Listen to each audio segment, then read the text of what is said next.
Я в воздухе увидела на уровне столба. Он літає, я вижу, літає. Евакуацію не бажаєте? Чого? Ну чого? Это ужас. Война – это ужас. И в чем мы виноваты? Мы, старики, дети, женщины, да и мужчины тоже. Plus de 4 ans que les bombes, missiles et drones russes s'abattent sans relâche sur l'Ukraine. À la veille du 4e anniversaire de l'invasion de l'Ukraine par l'armée russe, plusieurs villes ukrainiennes ont été bombardées la nuit dernière. Des dizaines de missiles se sont abattus sur Kiev, Zaporijjia, Kharkiv ou encore Dnipro. Une attaque massive de 600 drones. Depuis le 24 février 2022, plusieurs dizaines de milliers de civils ont été tués et des dizaines de milliers d'autres blessés. Un bilan dont l'ampleur réelle reste impossible à établir, notamment dans les territoires occupés. Près de la ligne de front, des milliers de familles vivent sous la menace permanente des bombardements. Pour beaucoup, l'heure est hélas venue de partir sous la pression des combats devenus si proches.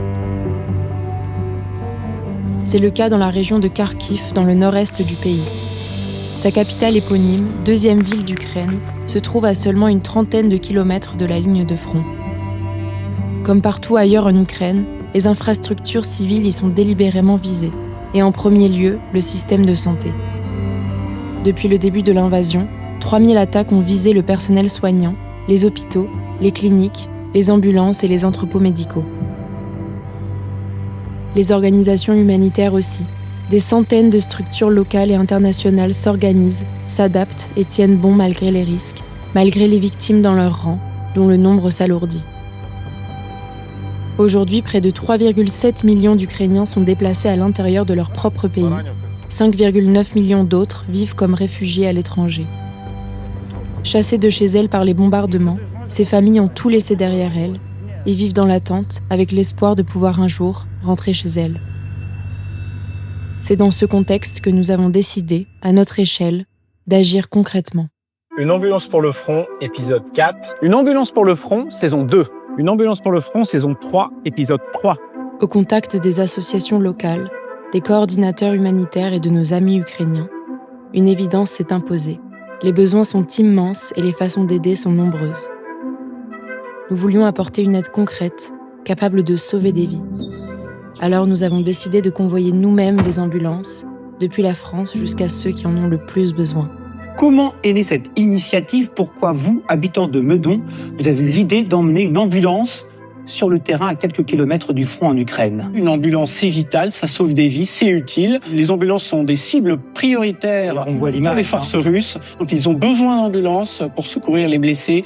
Vous êtes deux responsables de Frontline for Peace. On va maintenant faire connaissance avec cette structure. Quelle est-elle? D'où vient-elle? Qu'est-ce que vous pouvez nous dire de cette organisation nouvelle sur ce type de terrain, non? Oui. Alors Frontline for Peace est une ONG relativement récente, créée l'année dernière, suite à cette initiative Une ambulance pour le front, qui a démarré il y a exactement une année. Et donc c'est une ONG française qui agit sur les lignes de front, dans les zones de conflit, pour apporter de l'aide humanitaire, de l'aide matérielle, de l'assistance aux populations civiles. On a aussi une mission de témoignage par la production de vidéos courtes, de reportages et de documentaires. 3 missions en un an. Une ambulance pour la région de Soumy en mai 2025, 2 ambulances pour Kharkiv en octobre 2025, 2 autres en mai 2026. À chaque fois, de nouveaux équipages, mais le même objectif, apporter une aide concrète là où elle est le plus nécessaire. L'idée d'ambulance, elle vient d'un concert que j'ai vu d'un groupe de rock ukrainien qui s'appelle Okeanergy. Ils vendaient aux enchères des guitares, des t-shirts, pour justement financer des ambulances équipées et les envoyer en Ukraine. On avait trouvé que c'était un bon moyen d'aider et l'idée était restée. Lors de cette 3e mission, nous ne voulions pas seulement livrer des ambulances, nous voulions comprendre ce qui se passe après. Comment s'organisent les évacuations? Où arrivent les civils? Qui les accueille? Comment fonctionnent ces centres situés à quelques dizaines de kilomètres du front? Toute cette chaîne humaine qui permet encore d'extraire des personnes des zones bombardées, de les soigner, de les héberger. C'est cette réalité que nous sommes allés documenter au cœur de Kharkiv.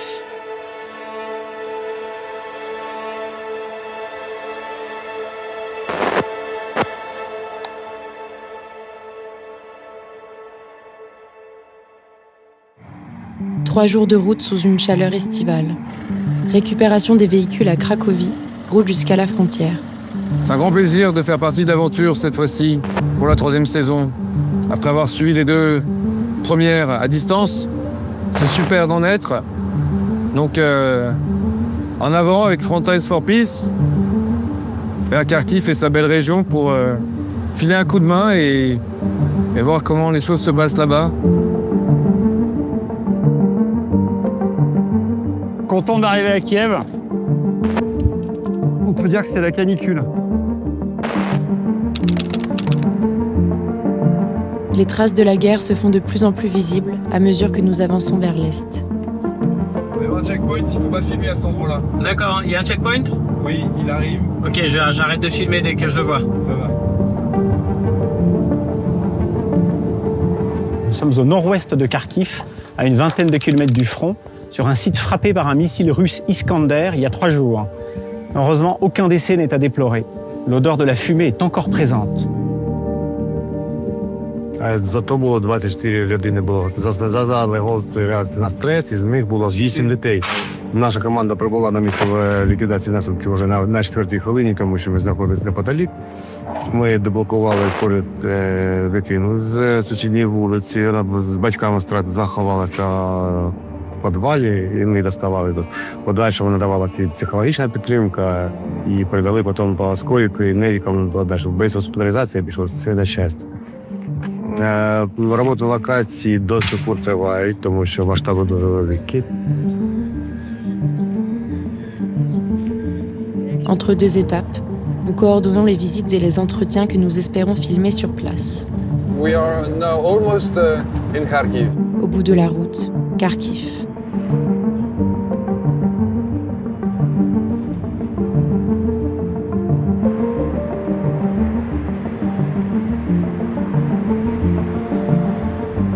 À peine arrivée, une première mission nous attend. Remettre à Valeria, de l'association Svora, 29 caisses de livres en anglais offerts par l'école américaine de Paris. Elle se chargera de les redistribuer à des écoles, des universités et des associations de la région. Mais l'engagement de Valeria ne s'arrête pas là. Face aux abandons provoqués par la guerre, elle a créé un refuge pour les animaux. 25 chiens, 11 chats, mais aussi des tortues, des hamsters, des poissons et même des serpents y ont trouvé refuge. Eux aussi sont parmi les oubliés de ce conflit.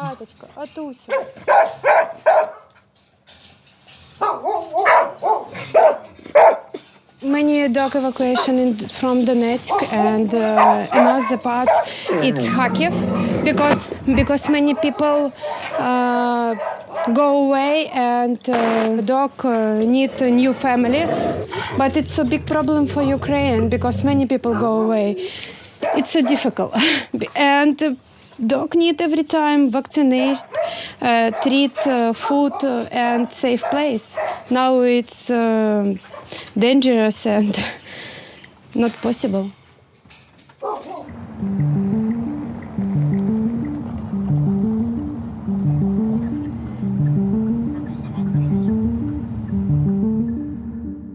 Première nuit à Kharkiv. Cette nuit-là, les alertes se sont succédées jusqu'au matin.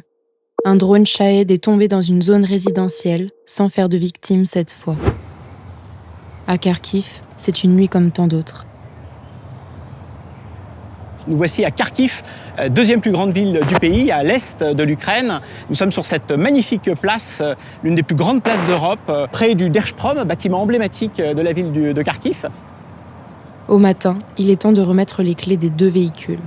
Nos 2 ambulances convoyées depuis la Pologne rejoignent enfin leur destinataire. Je vous remets la clé. Merci. Le premier est le service de médecine d'urgence de la région de Kharkiv, à qui nous avions déjà remis 2 ambulances lors de notre précédente mission. Ici, les secouristes sont en première ligne, au sens propre du terme. Leurs ambulances sont aussi des cibles, délibérément visées, traquées et frappées par les drones russes. Donc une ambulance mitraillée. Voilà, on est dans le service de médecine d'urgence. On a retrouvé notre Fiat Talento qu'on va livrer en octobre 2025. Le Renault Master qui a été livré à la même occasion est en réparation. Il a été endommagé suite à une une attaque de drone en réparation, il a terre-servi. Et là, on va interviewer le chef de la médecine d'urgence pour avoir un peu des nouvelles sur nos deux véhicules.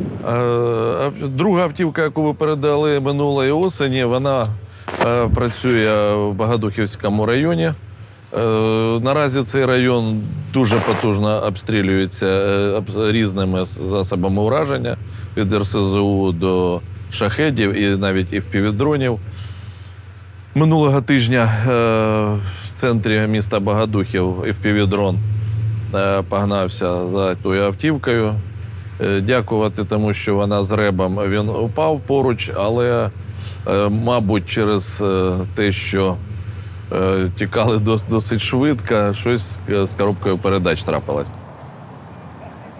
La seconde ambulance rejoint le Relief Coordination Center, centre de coordination humanitaire de Kharkiv, et peut accueillir jusqu'à 8 personnes, dont un patient sur brancard.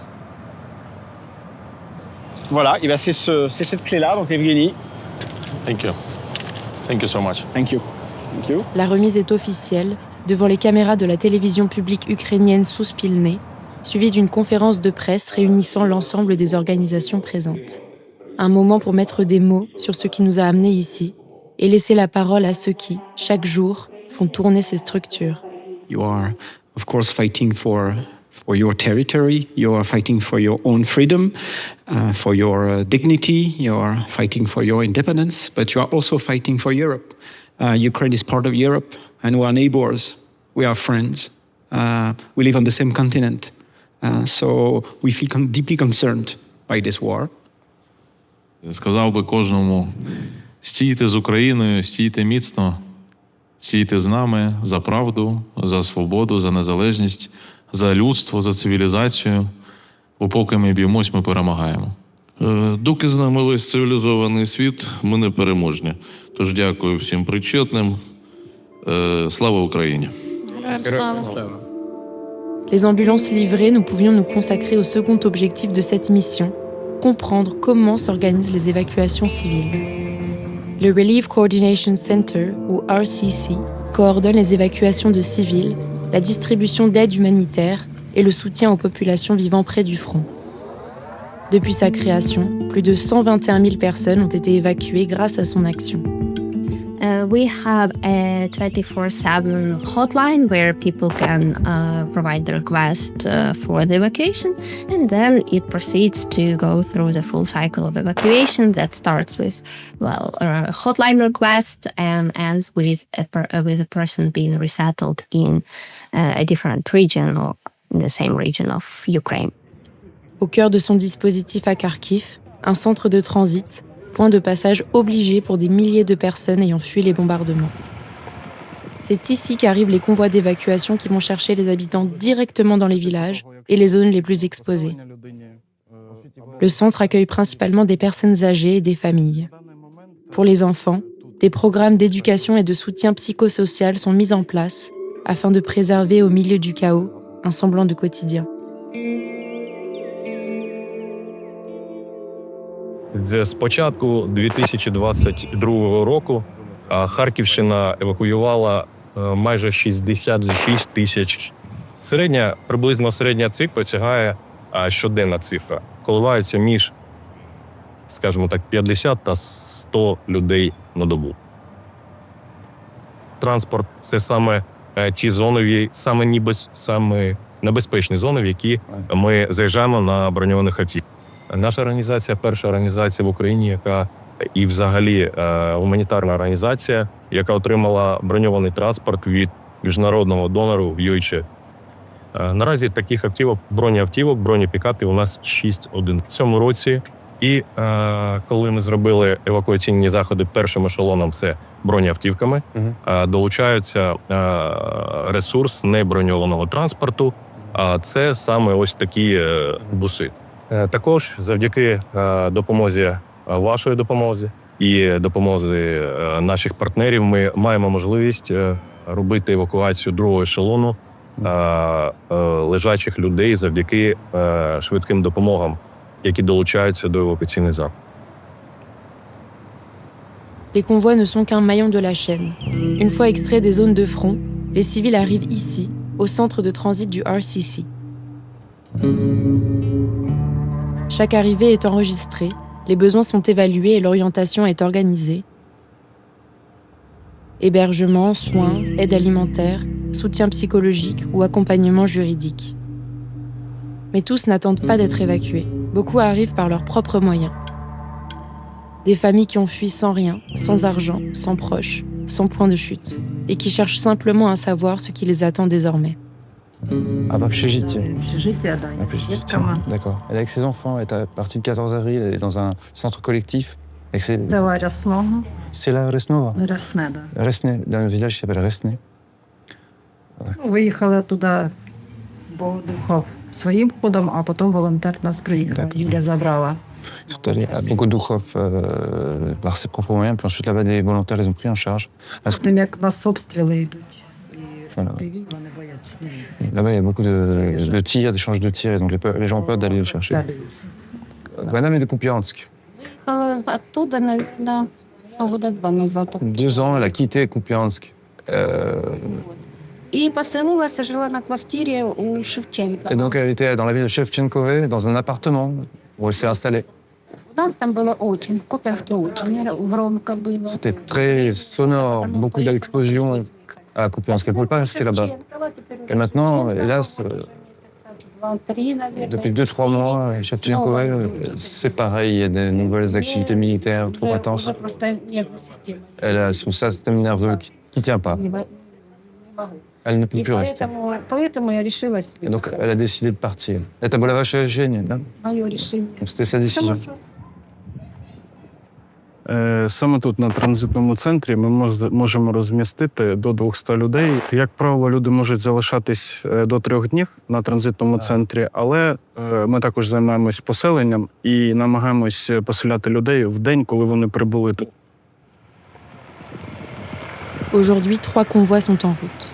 Une coalition inédite réunissant le RCC, la Croix-Rouge, l'ONU et plusieurs ONG ukrainiennes, sous la coordination du département de la défense civile, tandis que l'ONU est chargée de notifier les forces en présence. L'objectif est d'atteindre des zones habituellement inaccessibles, où les combats et les drones FPV rendent toute intervention impossible. À la faveur du cessez-le-feu du 9 mai, une fenêtre s'est ouverte.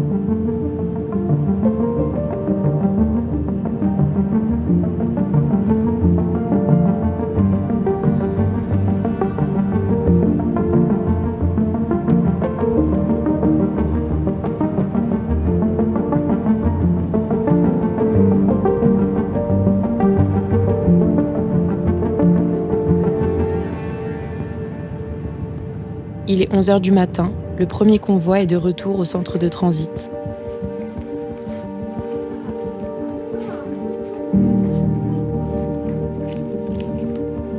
Сьогодні працювало 7 автівок, екіпаж ООН, Червоний Хрест та інші благодійні фонди ГОшки. Зустрілися о 5 ранку та виїхали. В Червоній хвилі ми зробили транзитний пункт. І далі вже 4 автівки поїхали безпосередньо на місця, де люди проживали. Зв'язку там не було, тому доволі довго прийшлось людей шукати. Не всі зібрані були, але все пройшло успішно, всіх доставили. Всі вже на місці в транзитному пункті в Харкові, всі в безпеці.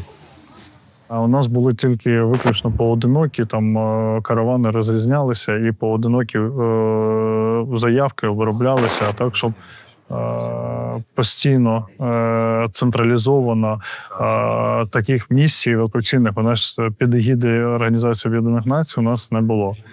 Великоборлуцька територіальна громада – це населені пункти, 7 населених пунктів, які вже являються сірою зоною. Фактично туди вже не заходить транспорт, вони не можуть туди заїхати, тому що є дуже щільна присутність ворожих дронів. І фактично люди там вже на вулицях не з'являються. Всі сидять по домівках, але велика кількість людей, на жаль, не хочуть виїжджати. І це ті люди, яких ми сьогодні евакуювали, це ті, які заявки, умовно кажучи, ми збирали на протязі місяця-двох. Це ті, які хотіли виїхати, які різними шляхами давали нам інформацію щодо їх бажання, що вони хочуть виїхати. En effet, les évacuations n'étant pas obligatoires, elles se heurtent souvent aux réticences des personnes attachées à leur maison, à leur terre. Добрий день. Добрий день. А ви не бажаєте виїжджати? Ні. Давайте, може, з нами? Ні. А коли будете, думаєте взагалі? Евакуацію не бажаєте? Ні. Чого? Ну чого? Чого? Скільки-то життя залишилось? Та я вон, дивіться, бабуля 90 років сидить, прямо аж сіяє, що поїхали. Ви ж розумієте, що далі сюди буде, от сюди заїхати, це буде нереально. Понятно. А що ми потім робити будемо? Ні. Le deuxième convoi, parti en direction de Kupiansk, rentre à vide. Des drones FPV ont été détectés dans la zone, rendant l'opération trop dangereuse. Les équipes ont dû faire demi-tour. Чуйка показує. 3 дрона десь висять. Сигнал непотужний.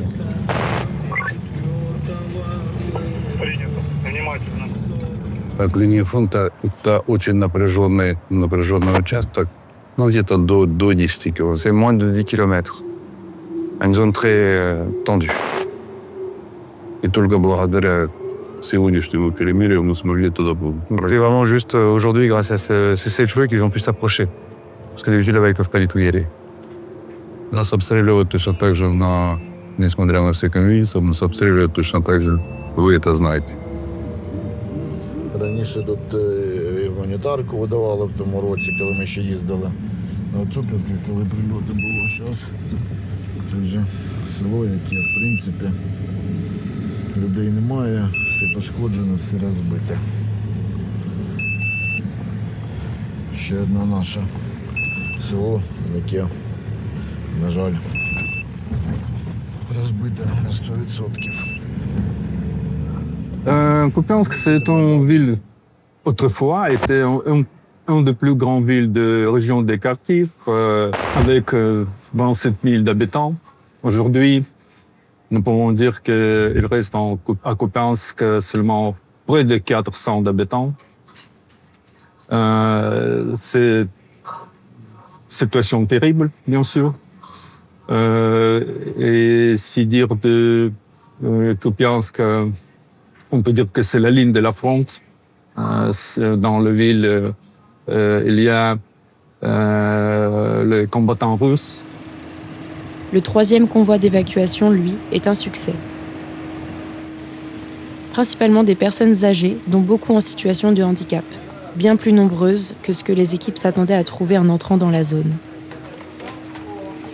Certaines des personnes que les équipes tentaient d'évacuer avaient lancé des appels à l'aide plusieurs mois auparavant. Depuis, les informations étaient extrêmement limitées.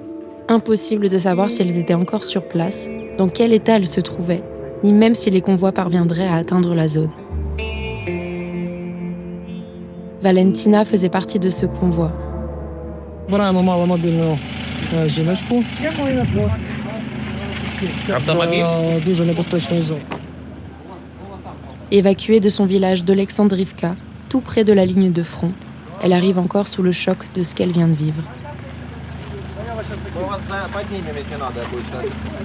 У меня дома было все хорошо. Если бы только не бомбили, и не горело все, у меня дом целый. Только, так, элементарно там, я же говорю, плитка подпадала, кирпичи попадали, вот такое вот. Огород позарастал, потому что все время летают эти беспилотники постоянно. Никак нельзя. Я-то на огород уже не хожу, это муж. Знаете, я вам скажу так, мне страшно было все время почти. Но я что делала? У меня шапка-ушанка, такая простая. Я как только слышала это все, что называется, я натягивала шапку-ушанку, а сверху одеяло ватное на голову, чтобы не слышать ничего. И молилась Богу. Я православная христианка, верующая. И молилась все время постоянно.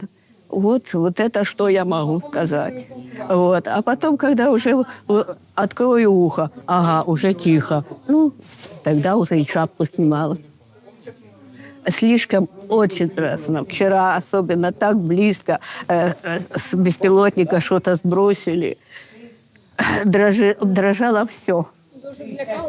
Ой, да, это не то, что злякалась, это было, меня сразу начало трусить, вот, и думаю, так, все, надо как-то куда-то, а я сидела на крыльце, вот, и так оно начало трусить, все, и земля трусит, не только, вот. Ну, что еще скажу? Это ужас. Война – это ужас. И в чем мы виноваты? Мы, старики, дети, женщины, да и мужчины тоже.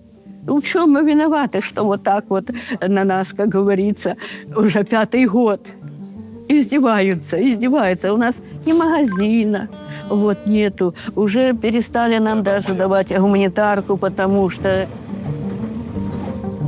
This was very important for us to show that together with this big team, everything impossible is possible.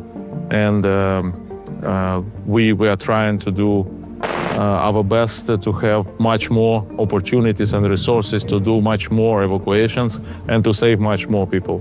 This result is a very big result for us. We expected less people actually, and that was very dangerous because all the evacuations was under the drones, unfortunately, but hopefully they will not attack us due to the UN convoy and preparations. And also we have very experienced staff and volunteers and the humanitarian workers that are very crucial for safety. So thanks to everyone and thank you all for supporting us. Le centre de transit n'est qu'une étape, quelques heures, parfois une nuit. Ensuite, les évacués sont orientés vers des sites d'hébergement collectif installés dans d'anciens bâtiments scolaires ou des résidences universitaires reconverties. Nous nous rendons dans l'un d'entre eux, aménagé dans un ancien établissement universitaire aux portes de Kharkiv. Des familles y vivent, des personnes âgées, des personnes qui ont tout quitté et ne savent pas encore ce que la guerre fera de leur vie. Ce foyer a lui aussi été frappé cette année. В ночь на 4 число дрон попал вот в это дерево. И от него пошли полностью все осколки. Побило с 1 по 9 этаж все окна, ремонт. Дерево спасло, так бы прям здание летало. В тот момент находилось здесь 40 человек. Сейчас 120. Certains résidents ont accepté de nous ouvrir la porte de leur chambre et de nous raconter un peu de ce qu'ils ont traversé. Дякую. Добрий день, добрий день. Дуже приємно. Так, ясно. Добрий день. Ізюмського району 30-31 ми були на пересилочному пункті. Да, нас там записували, давали нам гуманітарку. Ну, в общем, допомагали нам. Ми ночували там 2 ночі, а потім нас переселили сюди. Нам невиносимо було вже жити. Освободили першу за Аскільську вулицю села Аскіль, першу виселили сюди в село в наше Аскіль, а потім вже... Dans certains villages, les ONG ne peuvent plus accéder aux populations. Les routes sont devenues trop dangereuses, les drones trop présents. L'évacuation des derniers civils repose alors sur les militaires qui tentent d'atteindre ceux qui sont restés sur place. Квартира в нас, мамка жила в своєму домі. Рядом упала ракета, розбомбили, і всі стали виїжджати вже. 2 октября 25-го року. І от стало вже більше стріляти, більше бомбити по домам. І тут мені дзвонять, що вони обоє лежачі, треба щось робити. Ну це вже там не зв'язі не було з января місяця, з січня місяця не було. Ні зв'язі, ні світу, нічого. Ну, я вирішила їхати в Харків. Тут свої сожителі наші, що жили там в Грушовці, допомагали. Я в них жила цілу неділю в квартирі. Допомагали мені туди на Міра приїхати. Дзвонили на гарячу лінію, щоб вивезти їх. Там вже не поліція туди не проїде, не медики, всіх баблять. А я про все Бога. Ніяк не візьме. Хоч вмерти, а не вибирається. Вже 86 років. Село ще дужче бабляхи, бабляті, ще 33 людини залишилося в селі нашому. А що вони там ждуть, я не знаю, як там можна жити. Як там можна спати. Не вбережеш ти ні квартиру, ні дом, не вбережеш нічого. Сьогодні одних розбили, завтра других. Ну, нас якраз бомбили, так що розбомбили вдома наші там. І якось, так що там нікуди тепер нам повертатися. Мені нікуди лічно. Дом розбомбили мій. Так що больно, звісно, противно, ну, що ти. Мирного неба і побєди, да. Побєди. Перемога. Кончилась війна. Кончилась війна. Як можна вчити? Да, та точно. Тому що туди навіть ніякі там волонтери взагалі всі бояться. Там дрони стаями літають. А тут 12-го об'явили перемир'я. Ми вирішили на перемир'я. 12 апреля? Да, на Пасху. Пасха. На Пасху. На Пасху. Піти. На вулиці дійшли. І перемир'я кончилось. І почалось у нас такі приключення. Та де дай Бог там. І дрони нас питаються бити там і все таке. То один, то другий. Воно ж з двох сторон антидронові сеті. От. І ми тут стараємося під сітку. Раз, чуємо. Вже защиті. Раз під сітку. А тоді йшли, там ждуни нам попались. Це той, що на трасі сидить і жде жертву свою. І тим воно видно, оце реле на движення. Один зразу раз, пик. Ну, перший нам повезло. Ми проскочили, видно, той оператор і курить пішов, і не тот. Нас просто не побачив. І ми бігом проскочили. Ну, другий. Ми його, можна сказати, перехитрили. Ми йшли по лівому боці. От. Чи ж злетів. Ти пішов на бойовий, то прямо у нас. Ми лісопед кинули, саме направо заховались. Саданув отак десь. Ну, звісно, вони нічого. Там не смішно було. Не, я прям зараз були, вже так, зараз ми вже дійшли. Я за Харків прийшов, але не роздали.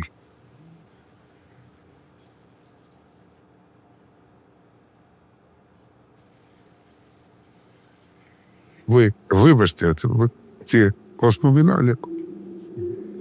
Стараюсь вже про Україну думати. Lyudmila et Sergueï ont failli ne pas survivre à cette journée. Un mois plus tôt, ils vivaient déjà dans leur cave, en plein hiver, par température négative, à éviter la moindre source de chaleur pour ne pas être repérés par les caméras thermiques des drones.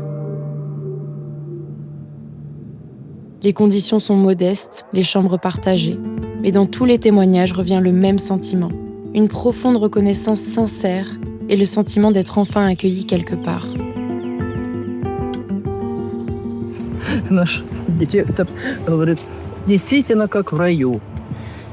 Я еще до этого, в конце октября, была на Донбассе, Константиновка. Там вообще тихий ушел был. Вот. А сюда мы в рай попали. Ce que nous avons vu ici, c'est une solidarité qui s'est structurée. Ce qui s'est construit dans l'urgence est devenu, au fil des années, une organisation solide et capable de répondre à des besoins immenses. Au RCC, les équipes pensent déjà à l'après-guerre. Після того, як війна закінчиться, моя думка, що ми сфокусуємося на гуманітарному розмінуванні. Воно у нас зараз вже на даний момент існує, але хочеться більш обширно це робити, тому що дійсно багато територій досі залишаються замінованими. Потрібно їх розміновувати, звільняти, щоб люди змогли туди повертатися, жити. Звісно, відбудова України – це буде глобально. Я думаю, що вся країна буде займатися тим, щоб будовувати Україну. Це важливо, багато пошкоджених будівель, міської інфраструктури, тому ми зосередимося на цій блок.